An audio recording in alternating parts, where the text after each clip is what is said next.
د دې نه مخکې چې زه د سوریه یا د شام په نوې مشرتابه چې د افغانستان په باره کې څه رقم خبرې کړي، کم توهین یې افغانانو ته کړی، کم پیغورونه یې موږ ته راکړي، کم ځناور یې موږ معرفي کړي وو، چې په دا یې خبرې وکړم. خو زه تاسو سره څو خبرې کوم افغانان ورونو، الله دې وکړي چې افغانان ورونو ما نه خفه نه شي. لکه زه یو مسلمان یم، افغان یم، په دې وطن مې قسم په خدای چې زړه خوږېږي. یقین وکړئ چې موږ په افغانستان کې موږ افغانانو هر شی په شرمونو وشرمو او شرمو یې لګېو. دا کمونیستي دومره خرابه نه وه، خو چې افغانستان د کمونیستي راوړه، کمونیستي په شرمونو وشرموله.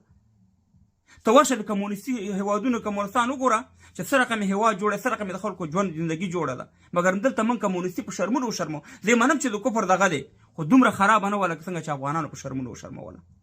دا مجاهدتوب دومره خراب نه و، خو چې افغانستان ته مجاهد راغی، قسم په خدای دا د مجاهد د کلمې نه د خلکو نفرت شو، د اسلام نه د خلکو اړه تور کو، د مجاهدتوب نه د خلکو اړه تور کو، چې مجاهد نوم دي خلکو ته توکاڼې ورتوکوي. دا وابیتوب یقین وکړئ که دومره خراب و، بخښنې سره یقین وکړئ چې موږ افغانانو ته چې په افغانستان کې وابیتوب راغی، څه رقم په شرمونو وشرمو. ته ورشه د نورو مملکتونو وابیان وګوره چې څه رقم سي مهربان هغې خبرې کوي، هغې څه رقم تبلیغ کوي. بس شرک دی او بدعت دی او پلانې دی، بس دعوت نشته، بس مخامخ ټاپه د ورور د کوپه ټاپه در باندې ولګوي. خفه نه شي سراپیر یو وابیان ورو، زه د خفصفا خبرې کوم. دا جمهوریت یقین وکړئ که دومره خراب و، خو چې موږ افغانستان ته دا 20 کاله راغی، قسم په خدای د جمهوریت هم په شرمونو وشرمو. ته جمهوریت وګوره په دې اروپا کې او په نورو هیوادونو کې چې څه رقم جمهوریت دی، نه پکې زورواکي شته، نه پکې جنګ سالار شته دی، خلکو ته څه رقم خدمت کوي، څه رقم امکانات ورته برابروي. په میلیونها ډالر راله ته مهربانه لاړ ورک شو، دا جمهوریت و. اوس ملاتوب یقین وکړئ که دومره خراب و لکه څنګه چې اوس په افغانستان کې دغه ملیانو ملاتوب او اسلام یې وشرمو. ته ورشه د دنیا کې وګوره، ملیان وګوره، د دنیا د نور نړۍ د مسلمانانو، او بیا راشه زموږ ملا ته وګوره چې مهربانه د اسلام نه د خلکو اړه تور، قسم په خدای ورځ په ورځ باندې ملحدین او د اسلام نه د خلکو اړه تورېږي کوم عملونه چې دی په افغانستان کې شروع کړي. و د سوریه دغه نوی مشر د ده انټرویو ده پرته له BBC سره یو چینل سره ده، پوښتنه دې کوي چې تاسې به داسې حکومت جوړوئ چې لکه په افغانستان کې دی؟ او ته چې نه، موږ هغه خلک نه یو. ته چې تعلیم به داسې بندوي لکه په افغانستان کې چې په جنکو باندې تعلیم بندوي. او ته چې نه، موږ 8 کاله د جنګ په ډګر کې وو، او کوم منطقې چې موږ سره وي هلته پوهنتونونه یې لو، او هلته 80% په جنکو پکې دغه ویلو سبقونه پکې ویل چې مهربانه پوهنتونونو کې خپل درس وایي دوامدار ساتلی. موږ دغه نه دی بند کړی، تعلیم دغه نه دی بند کړی، د مکتب دروازې هم نه دي بندي کړي.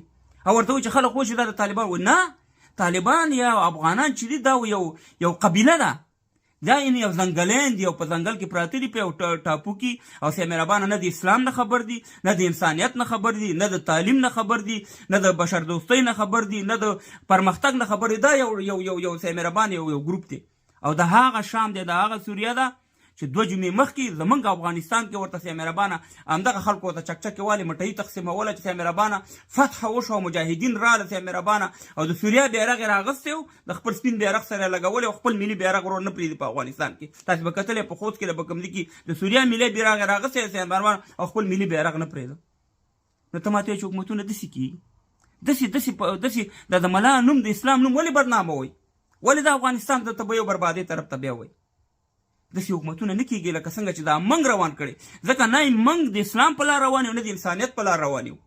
څومره چې د افغانستان نوم په دنیا کې تاریخ لرودو او خلکو په ښه الفاظ یادو، اوس په افغانستان په هر ځای کې قسم بدنام او د مهربانه په سپکه یادېږي، او خلکو د اسلام نه د ملا نه اړه تورېږي، د ګیرې نه اړه تورېږي، د افغانیت نه اړه تورېږي چې دا څومره جاهل خلک دي. دا خو هغه خلک دي سه مهربانه چې 100 کاله مخکې به لورګانې کېدې، سه مهربانه مړې کولې به خلکو. هماغه کار اوس هم په افغان زم چې دغه لورګانې د نور پابندي ولګي چې چا لور راوړه هغه سړی محبس ته ولېږئ، یا په دغه ښځې راغونډې کوي، په د هلمند په ډګر کې تیل پې واړوي، ټول اوسېږي چې د افغانستان د ښځې نوم پکې ورک شي. ته مهربانه فتح هم وکړه. کوم فتح ده؟ د فتح موږ ډېر شوقیان یو. په دې 50 کالو کې ته ماته ووایې چې موږ د روسي هېواد نه یو انچ دی نیولی، یا د امریکې نه نیولې، یا دغه خپله خاوره چې رانه قبضه کړې پاکستان چې نور هم پسې راغی، نور هم رانه ونیوله، یا د هغې کومه خاوره هم نیولې، کوم ځای انچ دی هم ترې نیولی دی. فتح ده او بس شهید دی او جهاد دی او سه مهربان هغه کارونه کو، قسم په خدای چې د اسلام نه د خلکو اړه تورېږي.